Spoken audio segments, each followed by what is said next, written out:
Saio hau Nafarroako gobernuak diruz lagundu du.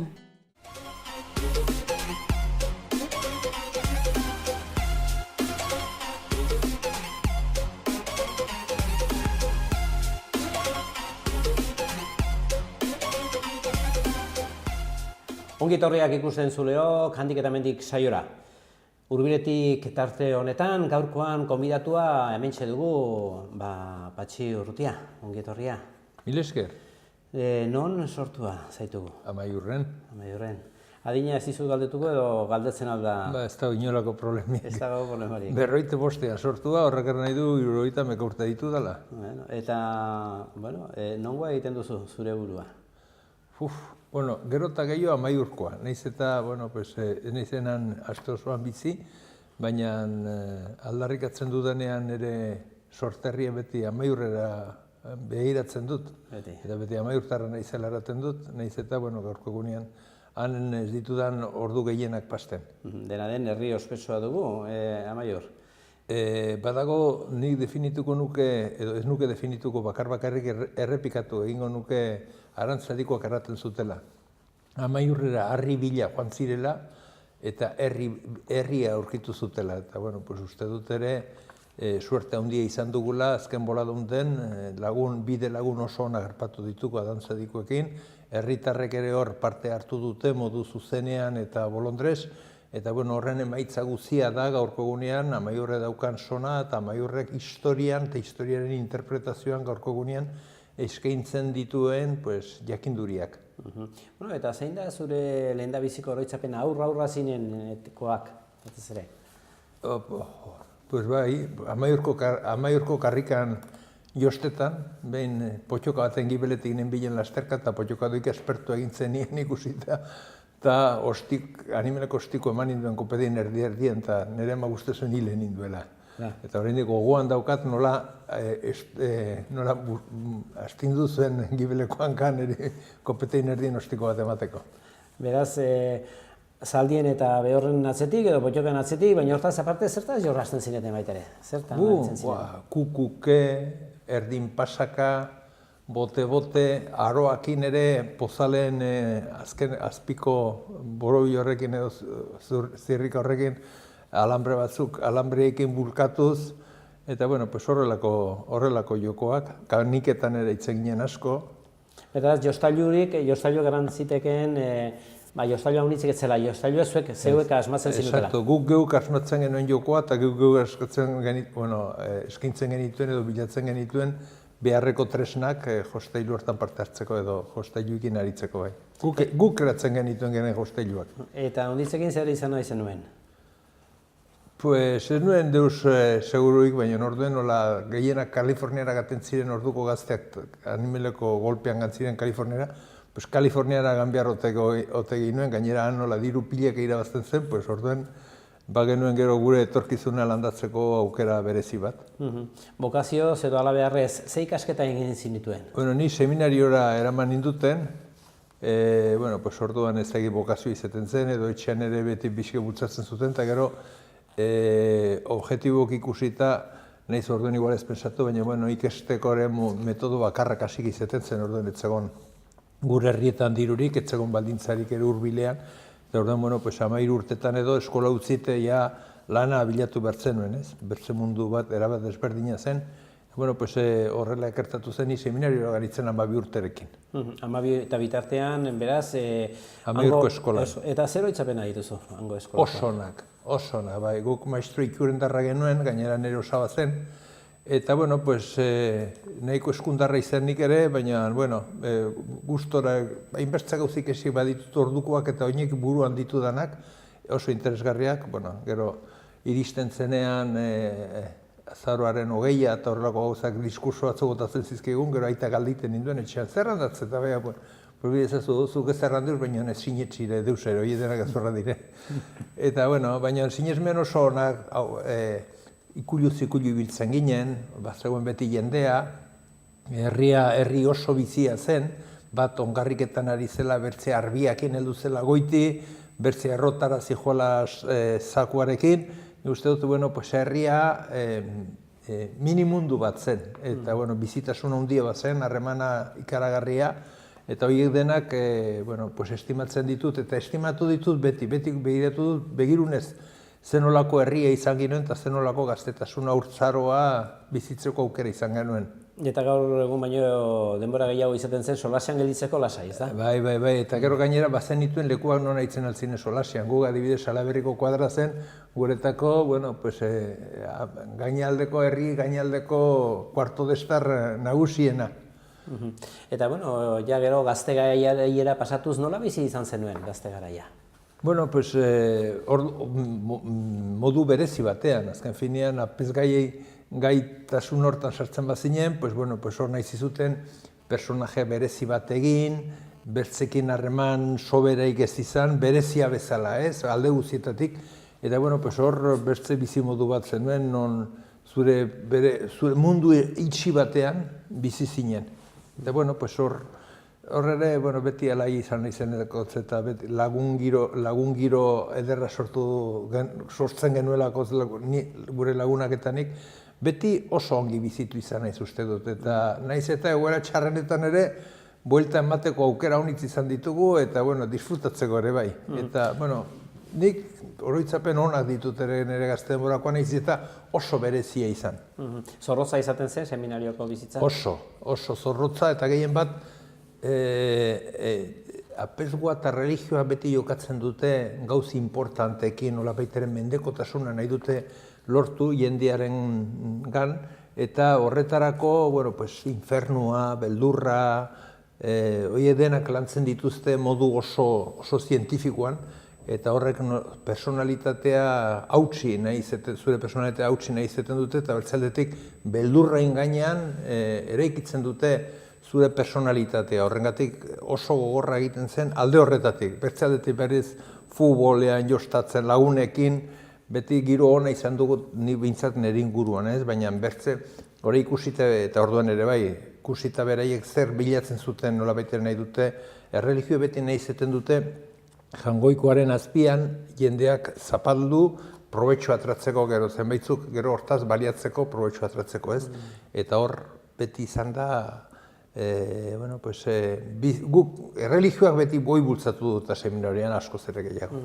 Hor, garai horietan, herriko lagunekin harremanetan jarraitu zenuen edo galdu zenuen? Ez, herrian beti, porretan tortzen ginenean, orden oso gustora egiltzen ginen hor herrian, eta ni beti harremanak mantentzen dituen orduan, gero aldatu egin dire gauza, zerengatik gatzuk gantzin alde batera bertzera, eta nik ere herrien egoteko modua galdu nuen. Gainera kontuten egin behar dut nik, atzerrian bizitu nintzen 7 urtez, 19 urtetek eintzin etor 8 urtez egon nintzen kasik herrian agertu gabe, eta herri urte horiek izaten dira oso importanteak hor, lagunak egiteko, harremanak lantzeko, eta nik hori galdu egin nuen. Gazte rebeldea izan zinen? Rebeldea? Normalean bai, normalean nahiko, baina hori etxean ikasian nuen. Nik aite oso rebeldea nuen, eta hortik ere ikasi nuen, eta bai. Ni uste du bai ez, nahi dut, gure aite beti ertentzakun arrazoi izen ez gedu inoiz ez isildu. Ez du inpor nor duzun parean. Zuk arrazoia baduzu, arrazoia defendatu. Eta, hori egin dugu, eta, horrelakoak egitea normalian ez da ongi ikusia. Etxetik kanpo bizitzen, beraz, ze adinekin hasi zinen egon daiteke? Etxetik kanpo bizitzen? 12 urtekin. 12 urtekin ja, seminariora, gero 19 urtekin ganitzen Logroñora, gero Frantziara, gero Kanadara, gero Afrikan eribili naiz, eta, ja, gero 27 urtekin itzuli nintzen berriz herrire, edo, Nafarroara gehien bat bai. Nomada izan zara, edo nomada izatea gustoko izan duzu? Gazte denboran uste dut horrela ibiltzea izan zela altxor bat eduki izan banu bezala edut. Oso aberatsa izan zela netako, gainera leku guztietan beti harremanetarako errestasuna izan dut. Eta horrek eman dit jendearekin harremanetan sartzeko, beraien bizimoduak ezagutzeko, beraien sentipenak, ikuspuntuak. Eta gehien bat niretzat oso aberasgarri izan zen Afrika. Afrika ikusi nuen errealitateko, munduntako egiazko errealitatea, nola batzuk aberasteko denek behar dugu dena eman gure odola badare eta gure bizitza badare ez du baina nola dagoen mundua estrukturatua, Afrikan ikusi nuen gehien bat inbertze jendeain irrifar soain jende hon, eta nola Europarrak nola jipuitzen ditugun, eta nola basten dizkiegun dituzten ondasun guztiak. Izan zen, bertze mundu bat deskubritzeko aukera berezia izan nuen, Afrikan egon nintzen 2 urte horietan. 2 urte beraz, eta ikasketa honitz urte horietan eran duzun. Animalekoa. Gainera egon nintzen beti Afrikarren tartean sartua, bazauden Europarrak eta gehien bat frantsesak, nik nire bizi osoa izan zen Afrikarrekin, beraien bizi moduak ikusten, beraien pensamoldeak, eta hainbeste eta hainbeste jende ezagutu nuen, izan zen esperientzia bat oso aberatsa. Zer bultzatu zitzun, beraz, nolabait ere gazte sasoin horretan, nolabait ere apezeko horretan sartu, religioakin haustea? Haustea, sartzen zine seminario horren denak gaten, haunitz, fraile eta nire adinoko bat edo inbertze olakoetan ibiliek, ez? Eta hori dela eta, hor segitu ginen entzinet. Nik, Kanadan nengoenean ikesten, teologia ikestenan, ikusten genuen orduan izan zen Elizaren mugimendu berezi bat, orduan izan zen Medellingo konferentzia, Cuernavacako Mexikon kounibertsitatea, Elder Kamara Errezifiko Artzapezpikoa, eta horrelako gauzak non horiek planteatzen zuten erreligioa bertze modu batetik, nonbait lehenik persona behar dugu landu, lehenik persona eman behar dugu askatasuna, Elder Kamara Artzapezpiko izanik ere bere etxea tirokatu zuten inbertzialdiz.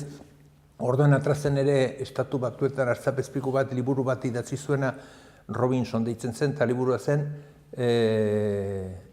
jangoikoa ez da existitzen. Eta horre planteatzen zuen non, erreligioak ez zuen izen behar, jangoiko bat esinezmenean oinarritua baiziken eta elkar maitasunean eta elkarren arteko solidaritatea. Noiz zela egiazko jinkoa, solidaritatea zela jinkoa ez guk pensatzen genuen, asmatzen genuen berze personaia raro horiez. Eta horien denen artean, azken finean interesgarria zena Afrikara buruz, Aitixuriak Afrikarri buruz bizitzen bai ziren, Afrikan ere, lehenik gero sinetxi edo gero filosofare erten bezala ez. Eta mundu hortan nire sakralizazioa religio horrek hori denak ezur bat da. Hemen importantea da personak errespetatzea eta personen bizitzak aberastea ez, personen harremanak aberastea. Eta hor dela eta ni Afrikara joan nintzen, Afrikan bizitzeko asmoarekin joan nintzen betirako baliz bezala, idei horrekin, nire jakintasuna hori nezkien gauzak eta nire neukan bolontatea Afrikaren zerbitzuan jartzeko asmoarekin. Eta gero Afrikatik unera zer guzti? Nik Afrikan gauza bat ikusi nuen. Gukaten ginen arat eta pagenuen bigarren urtean, nire lehen urtean hiriburuan egon nintzen irakasle, gero ondoko urtean ganitzen mendira, basora, ez? Eta kotoia gehien bat lantzen ari zen. Mijoa egiten zuten bereiek elikatzeko, eta kotoia zergak ordaintzeko, diru likido berzanaz, eskuko diru ez zuten ikusten, eta horretarako kotoia zen oso produktu interesgarria. Kotoiak, azia, ongarria eta pozoina, orduko hemengo 4 peseta balio zuen. Eta salmenta, 4 peseta gostatzen zen kotoi kilo baterako. Eta kotoi kiloa sartzen zen 5 peseta terditan. Osea, han lanian aritu, eta guk erakusten genien oraindik lanian gehiago aritzeko, produktibitatea lantzeko, zen monopolioa zeukan konpainia CFDT deitzen zen aberasteko. Beraiek lanean gehiago izorratu, eta azken finean gelditzen zitzaiena miseri bat zen. Eta hoide kapitalismoa, eta hoide kolonialismoaren ondorio. Hoide kolonialismoa, eta hoide kapitalismoa, eta hoide eliza babesten duena, eta hoide gure gizartean azkatasunaren hitzarekin edo nahasten dugun miserie. Eta, horretan, nik ze demonio egiten dut hemen, nintzen, azken finean, multinazionalaren laguntzaile sutsua, baina ordainketarik gabe, soldatarik gabe, eta gainera, lapurreta babestu nuen norbait, eta orduan, eztabaida unitzekin, bertze lagunekin, eta, iritsi ginen helburu batera, non, hemen harreman komertzialak, mundialak aldatu egin behar dira, nahi balime dugu mundua aldatu, nahi balime dugu mundu hau hobe aldera eraman. Eta beharrezkoa zen, estruktura horiek aldatu, arau komertzialak aldatu, eta hori ezpalimezean ez egin deus egiteko hori bertz gainerakoa dena, trampa, gezurra, eta gure gizartean gainatzeko, lehenik ere buruen gainatuta gero, horretarako bakarrik balio zuela, eta hori dela eta, horrekin jara baki nuen, guazin Estatu Espainiarrera, eta han hasiko gara borrokatzen, azken finen hori lehenen mundua da, hasiko gara borrokatzen, bertze gizarte bat antolatzeko, eta bertze gizarte bat antolatzen badugu, harreman mundialak, ekonomiko mundialak ere aldatu egingo ditugu. Orduen mundua txikia zen guretako, gazti izanik. Bai, erran daiteke, garai harretan, iraultza soinuak eta entzuduten zirela. Galtzaile izan gara, gure belaunaldia galtzaile izan da? Nik uste dut, nik pastuak, ongi pastuak. Eta gainera disfrutatu badituzu, eta nik uste dut oso aberasgarri izan direla guk egindako gauzak, ez? Ni adibidez, fabrika batean sindikalista izan nintzen. Hor, borrokatzen buru belarri, hainbertze greba eta hainbertze gauza egin ditu, gero launek botan induten. Lankidea botan induten, lagunak ez, lankidea bai botan induten, lanetik erra dut. Ez dut horren, badakit historia pausuko egiten da, batzuten aurrera, bertza batzuten atzera, bakarrik aurrera, atzera baino gehiago, pausu gehiago eman behar direla, ez? Baina, modu personalean nik uste dut oso aberasgarri izan dela, eta nik nire bizi moduan eta nik gaurko unean daukat ilusioan, hori nonbaitik hortik datorrez. Bertzaletik objetiboki, uste dut mundu guztian atzera egiten ari garela, zeren gaur ditugun bitarteko tresnekin, gaurko unean izaten algenuen gizarte bat zoriontsuan non beharrezkoa diren guziak mundu guziak izaten alko zituen.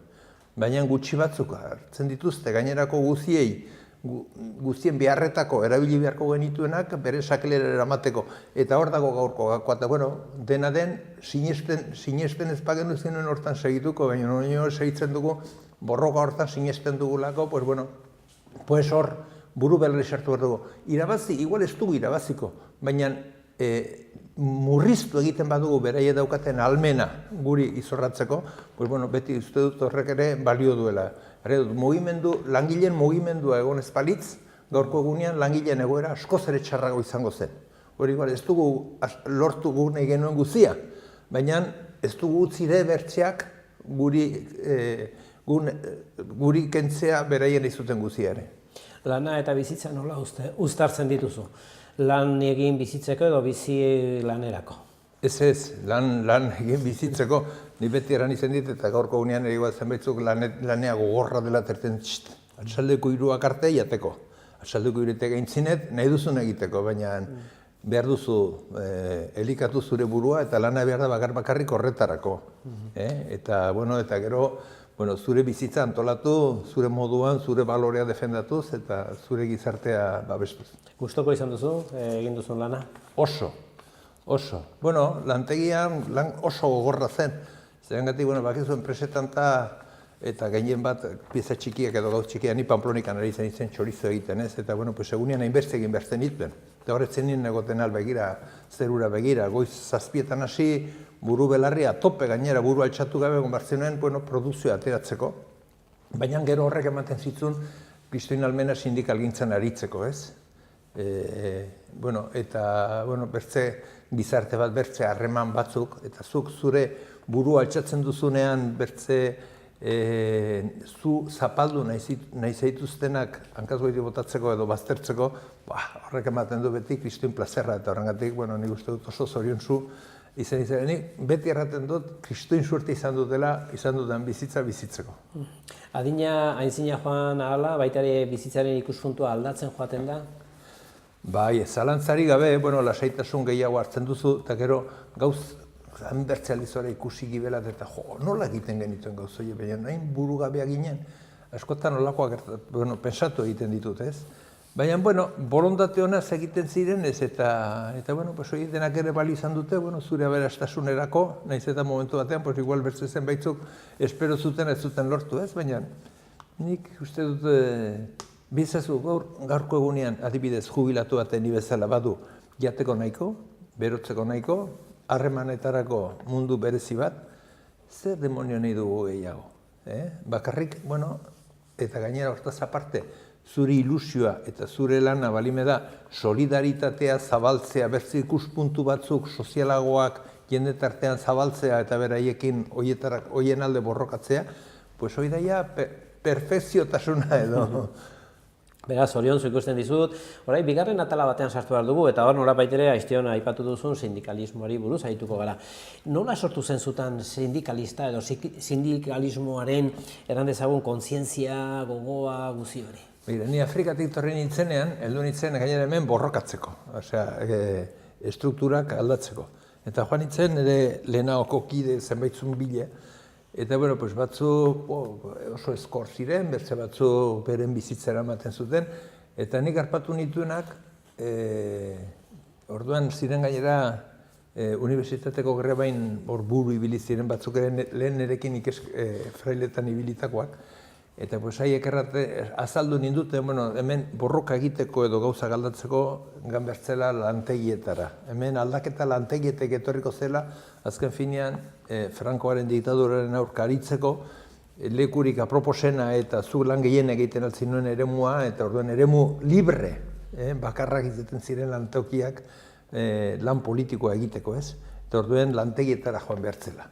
Eta orduan izan dituen lain eskaintza ikeragarriak etxera maiurre torrien ere bila, ni orduan munduan ibilia, 4 hezkuntza, 5 hezkuntza banezkien, eta bueno, zenbait lanetarako persona interesgarri izan izaten, eta lantegira arte nuen etxitu, eta egun batez eran duten segurazki, Pamplonikan bihar hartuko dute jendea gaten mazara, eta joegan itzen, eta lortu nuen lana. Beraz, erran ziteken gainera, prestatu etzinen baten lana izan zela. Oiek etxera torri ziren, gaina paperak utzit, eta gainera oso politi izan zen, zerengatik lan eske ganitzelei goizortan, behar nuen nire bizitza osoa estali. Eta tetela genuen jefe personala eta nire dosierra patu nuenik Kanadan ibili nitzela mendien arbol mozten, tolako gauzak. Eta beraren gana sartu nitzele gero berak papera irakurrita. Erraten hau, pa entrar aquí hacen falta dos cosas. Usted tiene que traer 3 fotografías. Y además, tranquilo, pedimos certificado de estudios primarios, pero como no tiene, ya de la vista gorda. Osa, que sartu nintzen analfabeto baniz bezala fabriken lanera. Ara, 1970 hamarkada mugitua izan zen Iruña aldean, ez dakit topatu zitzaitzun hemen egotea, garai harretan, motor Iberika, Superser, Audi, ze oroitzapen dituzu, garai hartan? Pues alde batetik nik kristun beldurri izaten nuen beti. Beti bainion errepresioari animeleko beldurra bertzaldetik berritze zoragarria eta ikusten nuen jendeak ikusten ituelek asanbladetan solasian publikoke aurpeia irakutsizta, netako duitzen zideiden oso garrantzitsua. Eta ikustea bertzaldetik ere nola antolatzen alginen, nola zenbat gauzi buruz eztabaidatzen algenuen fabrikeko asanbladetan, asambladak egiten dituen maiatzain lehena zela, martxoin 8 zela, eta azaldu zer pastentzen, hainbertze gauzen inguruan, zen nolako eztabaidak eta zen nolako solasak ibiltzen genituen. Nik uste dut oso aberasgarri izan zela, eta jende askok oraindik buruan edukiko ditugu gorri izaten genituen eztabaidak. Batez ere, mobilizazioa garai harretan aipatzen genuen motor Iberika olakoetan, orduan gaur egun pesa ezina diren mugimenduak. Hoi zer zen, Frankoren aurka egoteagatik, dena pixkoat berri zelako? Nik uste dut orduan ere errepresioa oraindik etzen prestatu horrelako egoera berri bat zen. Gu fabriketan errepresioa neurri batean baina ez hain bertzetarako eta gero gu ginen gazteak, orduan gainera bagenuen erreligioaren espiritu mistikoi edo borrakatzeko orduan, beldurrik gabe ibiltzen ginen alde horretatik zergatik hainbertze jende kaleratzen zuten greben ondorioz eta horrela ez, baina bazen gero jenden artean ere bazen gero bertze espiritu bat. Pobrezia haunditik heldu ginen, eta orduan gure aziren gauzak babesteko kristian morala genuen. Etxaia berriz, etzekien nola guri aurre egin egoera berri bat zelakotz.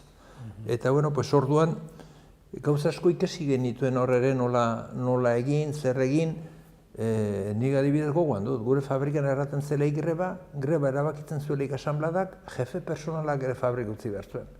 Gaten ginen goitire eta meka guen diazaretzen inor gelditzen, garbitzen genuen fabrike. Lortu genuen, nolabaiteko nagusitasun hori, ez? Hemen gehiengoak erabaki badu, hori errespetatzen da, hemen inork ez du bere kabuz bera nahi duen eginen. Guk dena batera joango gara, eta dena batera irabaziko dugu, dena batera galduko dugu, baina hemen eskirolik ez da izanen. Bueno, pues horrek ere, espero ez genuen indarra ematen zigun. Zer lortu zen mobilizazio haiekin? Zer gertatu? Zer lortu? Lortu, ba. Eske gaurko egunean oraindik ikusten dituzu gazteak. Eske horrelako lekuen kristin soldata dituzte, kristin baldintzak. Orden, gauz importante asko. Gehien, nik uste dut gauz importanteenetariko bat, aldirrikapen haundienetariko bat izan zela, gaixotasun egoeran eguna kobratzea. Azken finean, zuk zure gorputza ongi zaudelaik eta ordean, eguneko 75, ez da izan kobratzen zen. Ez da, nolabait ere, goi izatea, zeurtasun hori izatea, eta nolabait ere, zure langileekik horrelako errespetu bat suposatzen zuen akordio batera lortzea, iristea, uste dut hori oso importante, gero soldatak ere gora igo ziren, eta gero fabriken barneko harremanak ere aldatu egin ziren. Azken finean, enkargatuak izaten altzien izutera. Guk enkargatu edo zen eguzer, eta genion goizia mega zaziamendik, eta zatu atxaldeko 3-4 gutxitan, hemen detzu guk zer egin dugunen, eta utzi gaituzu bakean. Errespetu falta, errespetu, ez da hit, errespetu ez zuten merezi, azken finean bereek ez zuten deus egiten, ez zeuden zu izorratzeko, baina bai bertze harremanak bizitzeko bertze modu berri bat ere zabaldu zen lantegietan. Elkartasun handia zegoen langileen? Animelia. Nik ikusi ditut hor gauzak gaurko egunean pentsatu egiten dut askotan. Langile bat kaleratu, fabrike bat hor 3-4 egunez greban beraren itzulera defendatzeko eta hori da solidaritatea, egiazko langileen arteko solidaritatea gaurko egunean ezagutzen ez duguna edo liburutan irakurtzen duguna, baina praktikan ikusten ez duguna igual gure inguruan ez, baina momentu hartan animeli izaten zen errepresioaren aurkako borrokanta oso laguntasuna eta solidaritatea ikaragarri izan zen. Horrelako baloreak ere gaurko egunean landu eta zabaldu egin behar ditugu, igual lehenik sortarazi beharko ditugu, lehenkoak galdu segitugulako. Belaunaldi gazteak ulertzen dute garaiura? Nik uste dut hor hezkuntzan eta printzipiotan oso balore kaskarrak irakutsi dizkiegu. Demokraziaren inguruan, demokrazitzaren inguruan solaspilaka egin dugu, baina zenbait gaietan ez dugu bere maneran lan dugu, ez digu irakutsi gure gazteei zer den solidaritatea. Eta gauz beten gabezia edo gauz bet kentzen bali madigute, gukoi lortu emar dugule eta lortzeko modu bakarra da denen artean aritzea horren atzetik. Eta hoi da, ikesi ez duguna gaurko egunean, nire uste dut gazte askotan, nire nahi dut diru asko irabazi, etxe bat izan, ez da nolako komoditateak, lana errexago, horrelako gauzak ez, eta ez alden antziz, hemen arazo bat badago, ja norekin juntetzen eizen arazo konpontzeko, azken finean munduan ditugun arazoak denen artean konpondu behar ditugula. Gehien bat guk gainera ardura asko zera handiagoa dugu, zeren eta lehenengo mundukoak gara, eta horrek nolabait derrigortzen gaitu bertzek ez duten esfortzua edo ez duten gaitasuna guk gere gandik gaitasun hori berai eskintzea.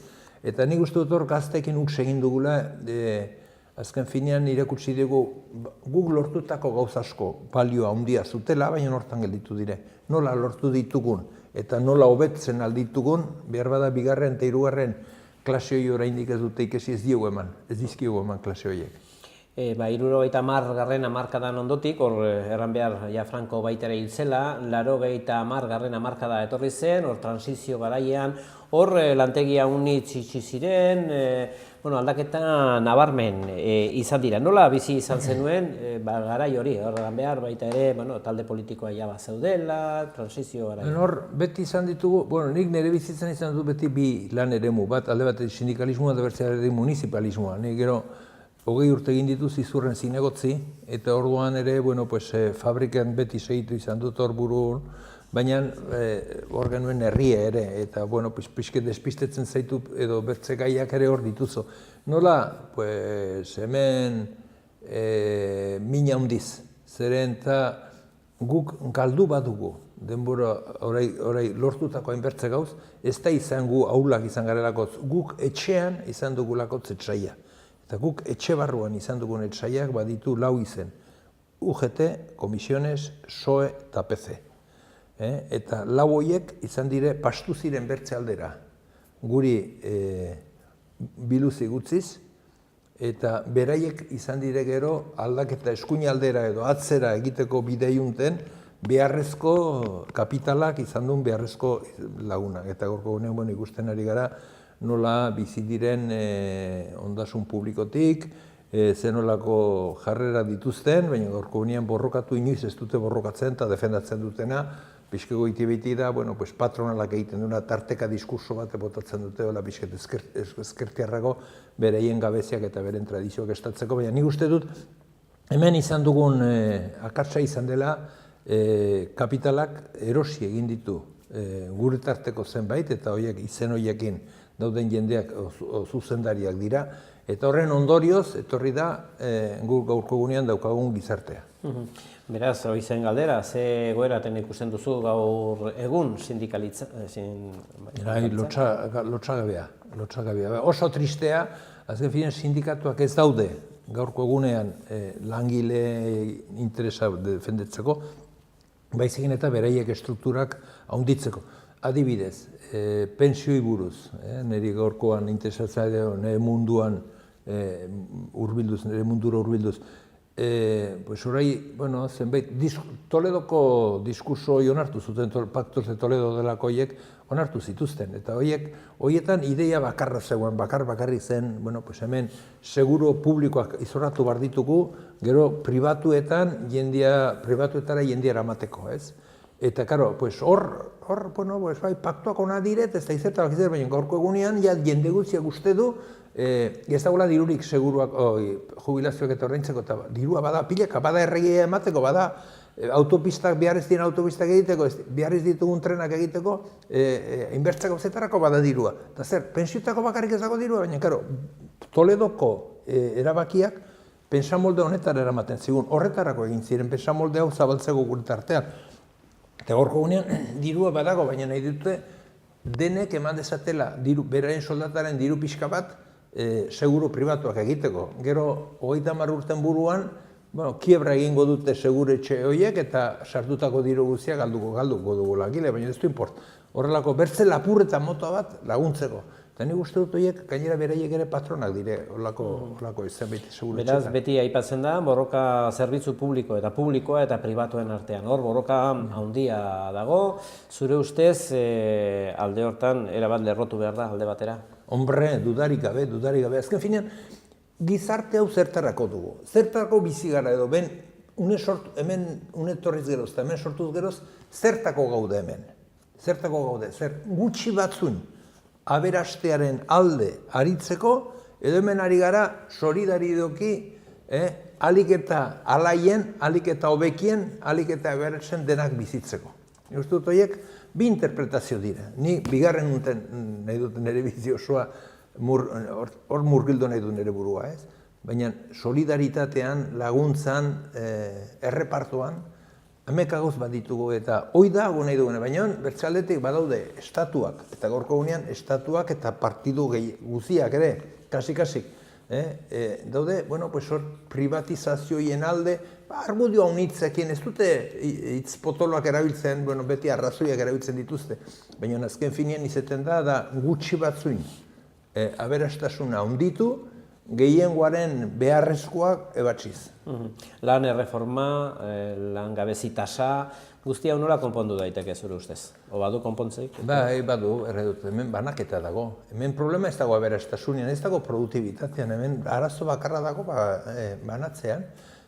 Zertaz, zu sortzen bazara erratzun zure baserrian, edo sortu izan bazinen Monkloako areto nagusian, zertazu behar duzu animele kontasun pila izan, eta bertzeak bizimodu bat bai, baina ez horrelako bitartekorik gabe.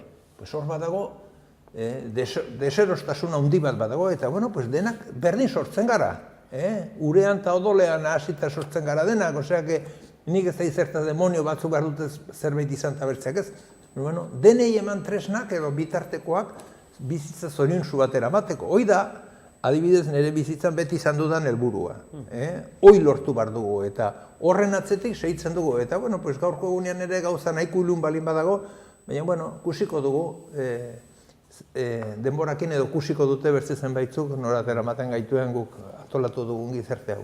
Sindikalismoa eta politika garai batean desberdinak zirela eta azpimarratzen ziren. Zuretzat gaur egun garbi gelditu da... Gauza berdina dira.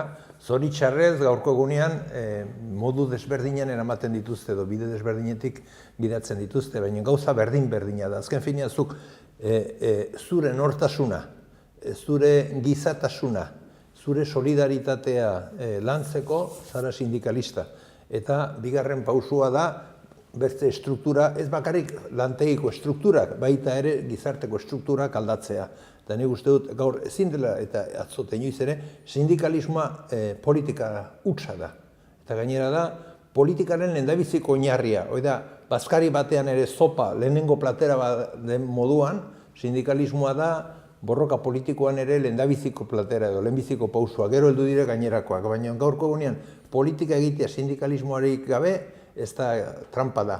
Eta alderantziz ere erratea, sindikalismoa bakarrik gaurko egunean erten dira, negoziatuko dugu, negoziatu ez, sindikalismoa da solidaritatea eta solidaritate horretan oinarritutako borroka, eta horrekin garaipena.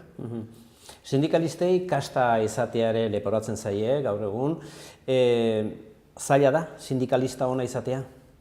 Bueno, ni ja badramazkit urtean dana bat lantegitik eta sindikalismo lehenengo lerrotik baztertua naizela, ez? Baina ez da zaila sindikalismo izatea ez gaur ez atzu ez inoiz. Azken finean bidezazu gaurko egunean adibidez zenbat langile hiltzen ari dira. Lehen gertatzen ez ziren hilketak gertatzen ari dire gaurko egunean lantegietan, hainbertze langile hiltzen dira. Eta lan baldintza kaskarren ondorioz. Zenbaitzutan izeten aldare, bueno, ustekabiak beti gertatzen dire, ez? Baina hainbertze errepikatzen dire gehien bat, behin-behineko edo sukontrata delako horietako langileen artean gertatzen da.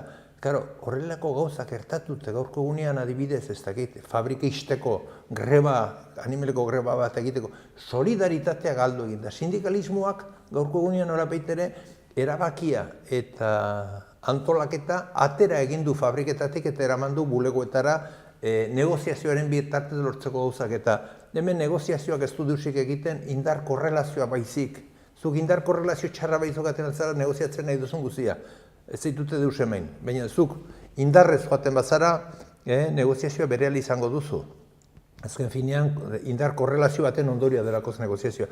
Eta gaur sindikalista ofizialak, UGT eta komisiones ari dire, hori buruz ari ni sindikalismo ofizialaz ari nizelek, horiek nola betere kendu nahi digute guk lortutako esperientzia, itzali nahi digute guk lortutako esperientzia, non borroka, antolakuntza eta solidaritatea dire gure tresnak eta tresnoiekin edozein lekutara joan gaitezke, baita gobernu aldatzen ere bai. Bueno, zure bizitzan egindako ibilbidean ze valorazio, sensazio dituzu eta berdin egingo zenuke gaur egun ere? Pixka goiti behiti berdintzu. Bai, bueno, zenbait gauz konkretuke, igual ez, baina orokorrean bai. Ni zoriontsu naiz, ni pensatzen dut izan dutera, kristuin suertia izan duten bizitzeko, eta oraindik ere hortan segitzen dut, eta bueno, gainera, plazer handia sentitzen dut, zeren sasoia ditzen den talde bateko kide naiz, eta hor jubilatu talde bat da, eta hor ikusten dudena guk egiten ditugun gauzak eztabaida politikoak, kaleratzeak, hitzaldiak, denetan ikusten dut nola hirugarren adineko jendeak gure autoestima lantzen aldugun eta ze ilusioarekin ikusten dituten nolako jendeak bertze gizarte bat nahiko luketela edo prest daudenak ere beraien aportazioak, beraien ekarpenak egiteko gizarte berri bat sortzeko eta horrek kristuin plazerra ematen dit, oseak lehengotik konten nintzen oraiunekin oraindik gehiago. Ikusten dugu ze proiektotan zabiltzan eta pixkoa nola aurrikusten duzu etorkizuna?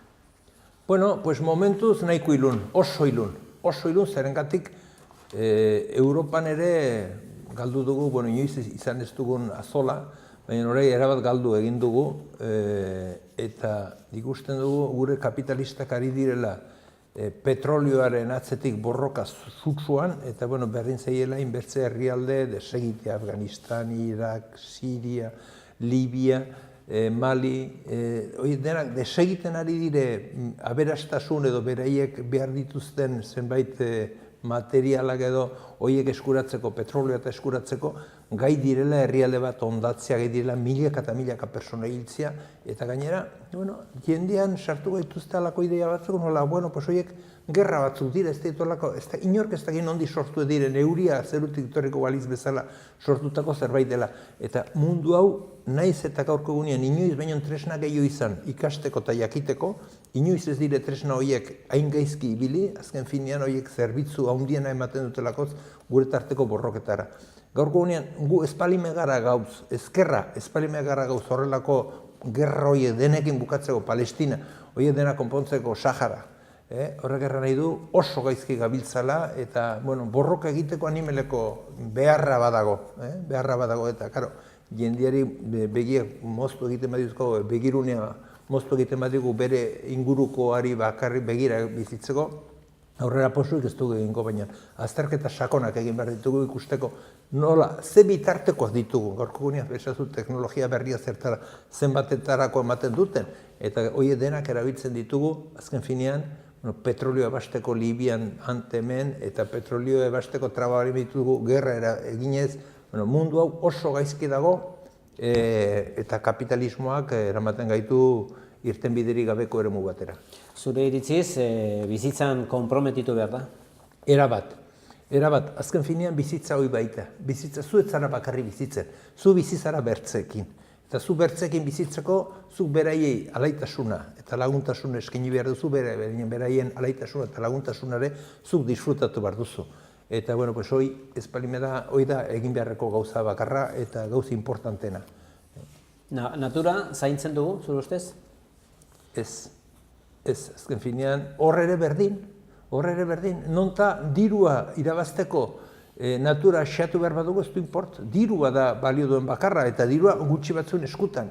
Gaurko unean produkzioak ez du usteko, gaurko unean espekulazioa da balio duena. Baina ezazu, badago hor hemen proiektu bat oso airean dagoena potasa ateatzeko Javier eta Berien tartunten hemen. Eta hoi ez da deus egin, bakarrik lau pikete jarri dituzte ez dut deus egin. Eta Australiako bursan horren akzioak saltzen dire, geoalkali. Horren akzioak ari dire saltzen. Azken finean, hemen gaurko gunean, dirua ez da existitzen, ez da dirua ez da produzio baten ondorioa, dirua da espekulatzeko tresna bat. Eta horre dira horren akzioak saltzen, eta deus, errai dut, hoi ez da deus. Baizik, eta etorkizunean zerbait izango da, behar bada ez dakigu. Bidaiatzea aldatzen du pizketxi, bidaiatzea gustoko duzu? Batrez, gaina hor bat ditut arazotxoak. Neskalagunak beti nahi du. Bidaiatzea, orain arte espainitzen atratzen al Estatu Espainiarretik genuen arazorik, baina orain. Ibilien naiz ni bizitzen leku desberdinetan, eta, ez zait. Eta itzultzeko gogorik eta ez duzu izaten? Ganitzen Malira 60 urte bete nituenean, jubilatu nitzele joan nitzen Malira, eta hain torri nitzen desanimatuan, ez nahiz gehiago muituko. Alba dut behintzat ez nahiz gehiago muituko nire aldetik. Beraz, ez izaizun gustatuan ikusitakoa? Ez da, deustare guk lanian aritu ginen zenolako ilusioa, zenolako gizartea bazegoen hori ikusinen atzera pausu ikerarriak eman zituztela, eta asko zer okerrago biziziera horreilen baina. Baina egun bateko ateraldietan agian bai gustoko duzu, zer nahiago duzu, mendia ala hondartza? Nik mendia maite dut asko, bakarrik, nire belauneia ez dut ematen mendian ibiltzeko, bakarrik xelaian. Hiria edo herria? Hiritarra izan naizia gehien bat. Eta gero depeintzen dure, herria igual amaiur txikiegi da. Jendeekin harreman nahi tanta sartzeko errai dut ez da herri txikiak ez, baina beti bizitu izan naiz hiria. Mitozalea zara? Ez, batre. Bizitokiak eman dezake bizipoza, zure ustez? Bizitokiak lagundu dezake. Nik uste dut personak egiten duela, personaren filosofia dela oinarrizko tresna postasuna lortzeko, baina inguru giroak ere lagundu egiten du. Lasai eta ongi egoteko toki sekretu bat zein izango izateke zuretzat? Lasai, gustora da ongi. Niretzat leku aproposena da, otsondotik Gorramendi aldeko bide hortan, lehenik hegoaldea ikusten, eta gero iparraldea Lexetako Bordako bide hartute, gero Saratoa denak ikuste hor. Igende goiz batez, iguzkitzu den igende goiz batez, hor barra ibiltzea pasaietan. Irakurtzeko liburu bat? Ez dakit, inbertze. Oraintxe irakurri dut Luis Laken liburu bat. Oso polite, El poder de las mujeres edo lako zerbait. Entretenigarria eta oso polite ditu zait. Filma bat, pelikula bat, hola, ikusteko? Pues hori zait... Ez da... Bai, gatenei zinemara ere, baina azkeneko, ez dakit, izenekin ja, hasi naiz izenak eta pixkat galtzen, eta memoriare bai, baina ez dakit hori momentuan. Hizkuntzaren inguruan, ze evoluzio ikusi duzu euskara? Haundia, desberdina, bizazu, niko guan daukat, unitxipiko bordakoa, maiurgo unitxipiko bordakoa torri zen egometez, kuartela eskopeta aldatzera, eta karo, gu kuartelin paria bizi baginez, gaur ez ibete dirunetan, a ber, ¿qué quiere decir este señor? Olakoik ez dago ja gaurko egunean erderaz ez dakiten ni, baina bertzaldera Iruñeko kaletan euskera entzutea, ikusiz gu gainera, balin baginak igun ere, ez genuela irebitzen Iruñean euskera, pues hor aldaketa handia ikusten dut alde horretatik, eta nik Iruñean entzuten dudanean oraindik euskera begira gelditzen naiz, entzuten eta begiratzen gelditzen naiz euskaraz ari diren jendiei, ez?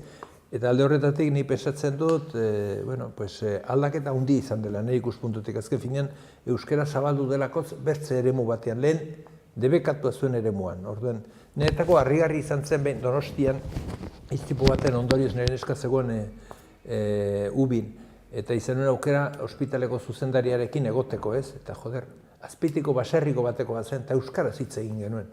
Niretako harrigarri izan zen mediku bat, olako ospitaleko zuzendari bat euskaraz aritzea. Eta ez da horrei dela 30 urteko gauza da, baina narritu ninduen, osea, guk bizi izan ginuen egoera eta gaur daukaguna, gauz asko aldatu eta hizkuntzaren aldetik asko ere bai. Eta normalizaziorako zer egin beharko litzateke, zure ustez? Ofizialtasuna, alde guztietan. Euskaldunen eskubideak aldarrikatu guk eskubidea dugu gure herrian, gure hizkuntzan, atentzio guztiak eskuratzeko. Bai, medikuntza irakaskuntza eta hori da beharrezkoa. Errespetuzko gauza da. Eta uste dut hori daukagun eztabaidatik atera behar dugu. Deina du da, errespetuzko gauza. Nik zuri ezin zaitut debekatu hitz egitea edo pasaietara gatea. Pues zuk niri ez nauzu debekatzen al, ni euskaraz nire behar guziak betetzea edo nire eskaera guziak euskaraz egitea. Zuk ezin nauzu hori debekatu eta gaurko gunean debekatu egiten gaituzte gurea den tresna bat erabiltzea. Nik ez zaitu zuri egozten al kotxean ez ibiltzea. Zuk zure kotxean ibiliko zer nahi duzunean. Pues hemen egiten gaituten euskararekin da hori. Ni zuri ez zaitu duzten kotxean ibiltzen. Zertaz, nortzara zu niri hori. Eta hemendik 50 urtera begira, nola aurreikusten duzu? Eta bizi gaitezen gainera ikusteko? Beldurra ematen dit, kristuin beldurra ematen dit. Kristuin beldurra ematen dit zepastuko den, azken finean mundu hau desegiten ari pentsatu, orai ere eguraldiak ditugun, atzo berian egon itzen usurbilen, kasi gatorrutxean geunden iduzkitan atzo. Aldaketa, naturen aldaketa ikaragarria da. Eta gero bertzaldetik ere errepresioaren bideak eta Estatu Espainiarrean, Altsasuko ikusita, eta horrelako gauzak ikusita artizu, baina nugu non demonio bizi gara. Horre beldurra ematen didate, azken finean ere kontrako indarrik, ez dutelako ikusten igual nahiko indarrik edo kontra egon beharko luketen zenbait agentek bertzaldera egiten dutelako. Eta harremanak lantzeko eta dauden harremanak egokiak ikusten dituzu hirietan batez ere, jendeen arteko harremanak lantzeko modua? Gero eta gutiago ere uste dut harreman gutiago dagoela. Azken finean etxan badituzu asko tresna gehiago zure bizitza hor betetzeko, alde batetik telebistak, bertzaletik internet, bertzaletik ez da gizerta, gauza nik uste dut ez dutela preziski harremana launtzen baiziken eta zuri itxiera landu egiten dutela. Bueno, Hori da dagoena. Bai, hori da dagoena, eta gero eta gehiago, zuk usten duzu jendea bat doala, haunitzetan zurekin solasean norbait, eta ze demonio da, joni.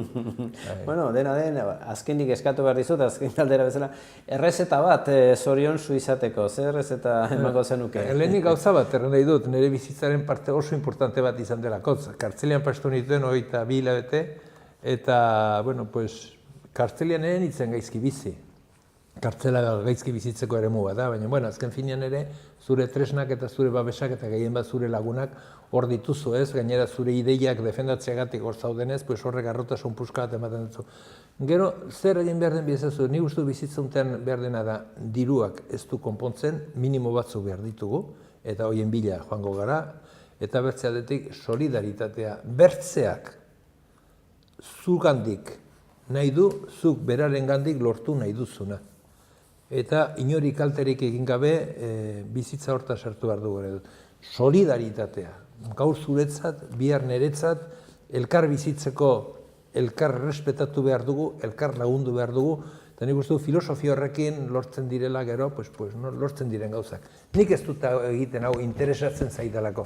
Nik gauza egiten dut ona delako, merezi duelako, eta onuragarria dela ez bakarri niretzat, baita nire ingurukoentzat ere. Filosofia honekin ibiliko baginan, pentsatzen beti bertzean, bertze bizimodu bat izango genuen. Nik dena den, saiatu naiz horrelako filosofia lantzen, eta emaitzak ikusitu pozik nago. Mil esker, gue tartean izateatik Patxi eta beste bat arte. Badakizu, mil esker zuei eman behar ditzuet, azken finean, horrelako ratotxo bat pasteare oso aberasgarri izan da, eta nahi duzun arte. Izango dira noski, beste ratotxo batzuk ere oraingoz, agurtzea besterik ez zaigu gelditzen. Esker mila hori izateagatik eta beste bat arte.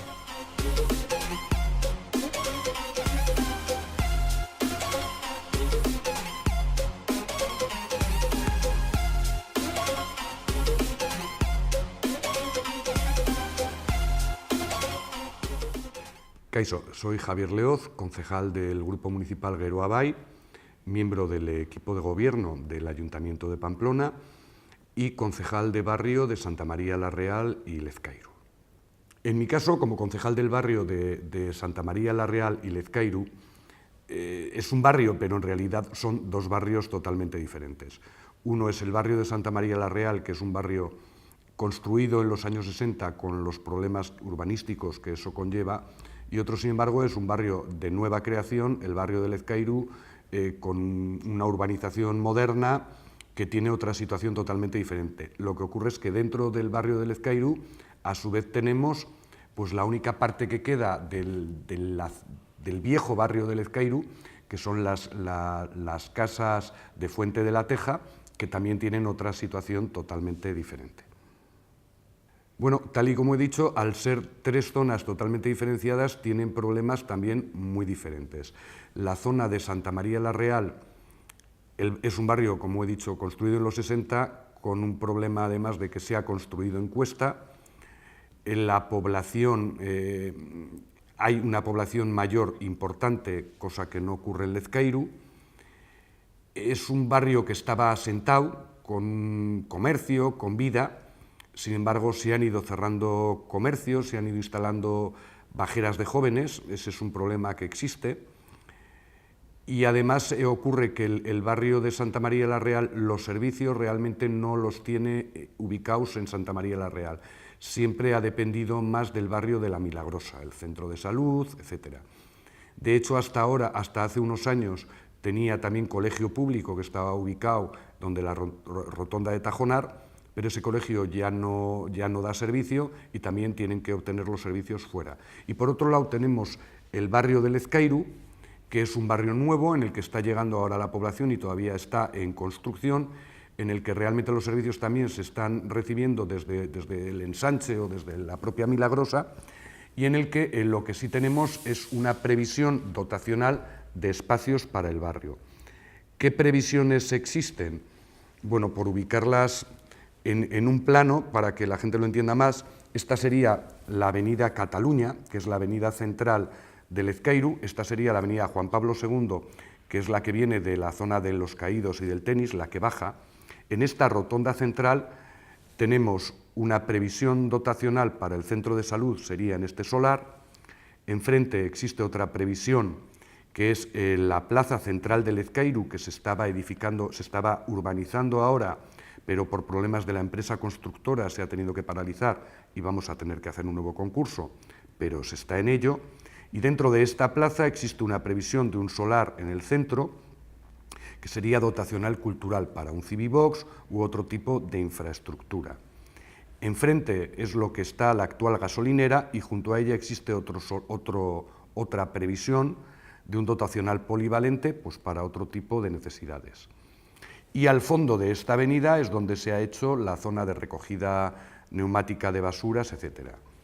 Situándonos en el barrio de Lezcairu junto a la zona de la Fuente de la Teja, o lo que vulgarmente se llamaba las Casas Viejas de Lezcairu, es donde existe la previsión dotacional para los centros educativos del barrio. Esto sería el frontón que ya está edificado. Aquí está el campo de fútbol actual de Lezcairu, pero todo este solar está previsto para la zona deportiva que daría servicio a toda la zona sur de Pamplona y al barrio de Mendillorri.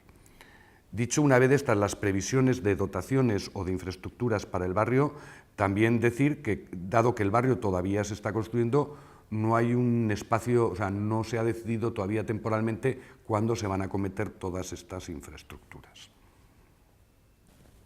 En este solar es donde tenemos previsto el centro de salud futuro para el barrio de Lezcairu.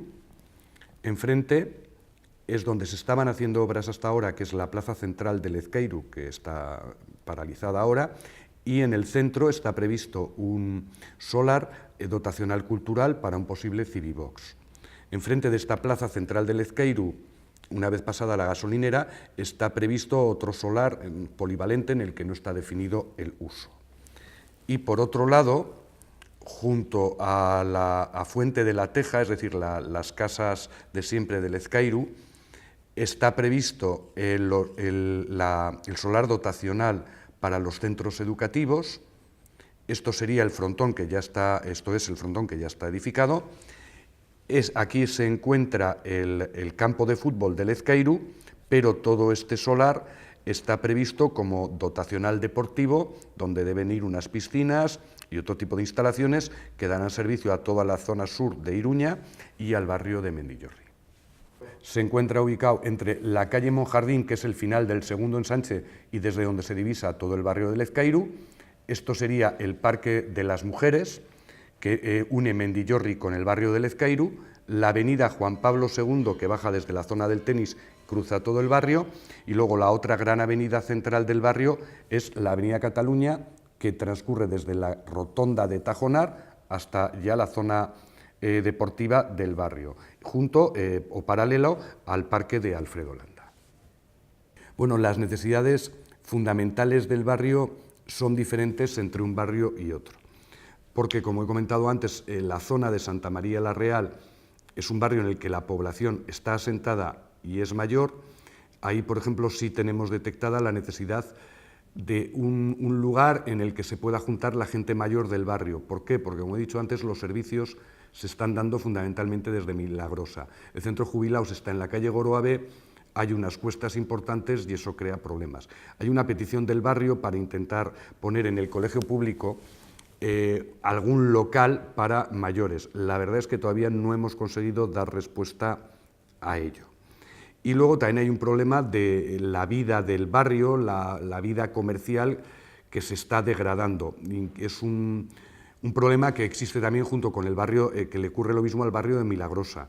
Habíamos presentado el proyecto EDUSI, que al final no ha tenido el respaldo europeo, pero queremos seguir trabajando en el ayuntamiento dentro de ese proyecto EDUSI que sí está realizado para intentar resolver problemas que tiene el barrio. Y luego está el barrio de Lezcairu, que la problemática es diferente, porque es un barrio nuevo en el que habrá que ir incluyendo servicios. Lo que pasa es que ya es un barrio con un urbanismo moderno, con zonas verdes, en zona llana, tiene mucha menos problemática. Hay que ver, bueno, pues a ver si conseguimos que ya se vayan implantando negocios, ya se están implantando algún negocio que dé vida al barrio. Y luego, pues como he comentado, las previsiones de centro de salud, etcétera, que se vayan acometiendo. Y por último, lo que se llamaba la zona vieja del Ezcairu, lo que queda. Ahí había un problema de cómo se encontraban los edificios y eso el ayuntamiento lo está acometiendo, dando ayudas para la rehabilitación. La verdad es que si ya se visita un poco esa zona, ya se ha hecho algún portal y queda un edificio magnífico en el que, cumpliendo todo tipo de calidades, y da otra vida al barrio. Se está siguiendo trabajando en eso porque es complicado, pero es importante. Este año las actuaciones que estamos acometiendo en el barrio, bueno, es dar respuesta a una petición que llevaba muchos años, que era un aseo público, un baño fundamentalmente dirigido a las personas mayores del barrio de Santa María la Real y usuarios del Parque Tomás Caballero. Se va a instalar en la carretera de Tajonar o en la calle Tajonar de Iruña. Luego también vamos a realizar en Travesía Monte Mendaur las aceras, eran de las pocas aceras en Pamplona que solamente contaban con hormigonado. Se va a poner baldosa y se va a urbanizar un poco la zona y se va a corregir en la travesía Pico de Ori una rampa que no cumple las pendientes para personas de movilidad reducida. Se va a volver a rehacer la rampa cumpliendo las medidas. Luego en el barrio del Ezcairu se están acometiendo, como obra importante que ya he comentado, es la rehabilitación de la zona vieja del Ezcairu. Se han estado haciendo pequeñas actuaciones, como fue modificar las líneas de aparcamiento del barrio, que eran perpendiculares, se han puesto oblicuas para evitar problemas y que puedan acceder y entrar mejor los coches sin problemas. En tramos de Avenida Cataluña y en algún otro se están poniendo guardias dormidos para ralentizar la velocidad del tráfico, que ahí había bastantes problemas. Se ha atendido una muy vieja petición, que era poner placas de calles en la zona vieja del Ezcairu, y se está también respondiendo a otro problema que se crea en el barrio, que es la falta de placas de calles en todo el barrio del Ezcairu. ¿Qué ocurre? Donde están las casas, en las esquinas del principio de la calle de la avenida, se puede poner en las casas, pero hay solares que no están edificados. Entonces, se está trabajando para poner postes indicativos con los nombres de las calles, que parece una bobada, pero es un tema importante en un barrio que se está haciendo, pero que va a tardar años en hacerse. Por otro lado, también se ha actuado en el campo de fútbol del Ezcairu, se ha tenido que instalar un barracón, dicho claramente, porque debido al ascenso del club de fútbol que juega en el Ezcairu, hemos pasado de un árbitro a que van a acudir el árbitro y los dos linieres allí, y por lo tanto había que ampliarlo. Y se tiene previsto hacer obras ya en el edificio para poder quitar en el barracón, pero este año se ha ubicado el barracón. Me preguntáis si es un buen sitio para vivir el barrio. Yo creo que sí, pero son zonas diferentes. Por un lado, el barrio nuevo del Ezcairu, pues indudable, un barrio hecho en el siglo XXI, con todas las ventajas que ello conlleva, también con el inconveniente de que todavía las infraestructuras no están hechas y los inconvenientes que todos hemos conocido cuando hemos ido a vivir un barrio nuevo en construcción, que tú tienes tu casa, pero en el solar de al lado se están haciendo obras y eso crea problemas. Pero el barrio creo que está muy bien diseñado, con unas zonas verdes importantes, zonas de esparcimiento, creo que es una gozada. Por otro lado tenemos la zona de las casas viejas, ahí sí se está acometiendo una reforma integral de toda la zona y yo creo que va a quedar una zona preciosa y creo que ha mejorado muchísimo de lo que estaba. Y finalmente tenemos el problema del barrio de Santa María la Real, que estamos hablando de una urbanización hecha en los años 60, en zona de cuestas, con menos zonas de esparcimiento y digamos que una menor calidad urbanística, pero también tiene la ventaja de que, sin embargo, es una zona, yo creo, muy agradable y tranquila para vivir y además muy cerca, es decir, colindante con el centro de Pamplona, lo que conlleva también muchas ventajas. La colaboración con las asociaciones de vecinos del barrio pues, es continua y tenemos muy buena relación con ellos. Sí que es cierto que lo que ocurre, como estoy explicando continuamente, es que en realidad estamos hablando de tres zonas. Tenemos una asociación de vecinos en Santa María la Real, muy activa, con la que mantenemos trato continuo. Lo mismo ocurre con la zona vieja del Ezcairu, en la que también existe otra asociación de vecinos con la que colaboramos continuamente, y el problema que tenemos es el barrio nuevo del Ezcairu, en el que no existe todavía un tejido asociativo y atendemos directamente a los vecinos que se dirigen al ayuntamiento por los diferentes canales existentes. Lo que sí estamos impulsando, estamos hablando con las asociaciones, que creemos que sería bueno que colaboren entre las dos existentes y además se abran a intentar que los vecinos de la zona nueva del Ezcairu se integren en el movimiento asociativo existente, porque creemos que no sería positivo que se creara una nueva asociación de vecinos y hubiera 3 asociaciones de vecinos, cada una en su ámbito. Creemos que lo que hay que hacer es coordinar y que se trate ya se empiece a trabajar de manera integral el barrio como tal.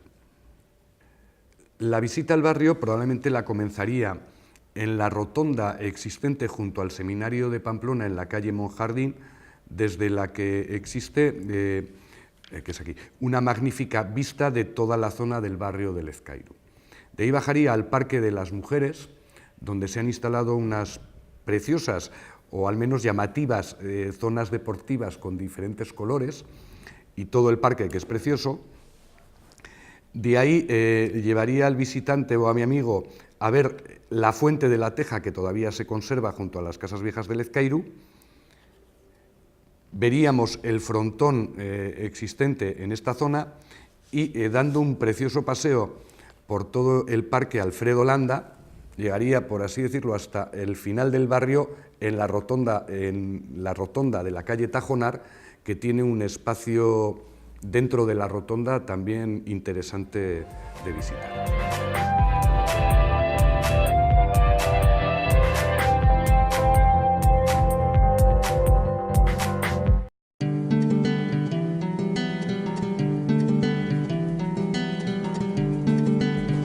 Saio hau Nafarroako Gobernuak diruz lagundu du.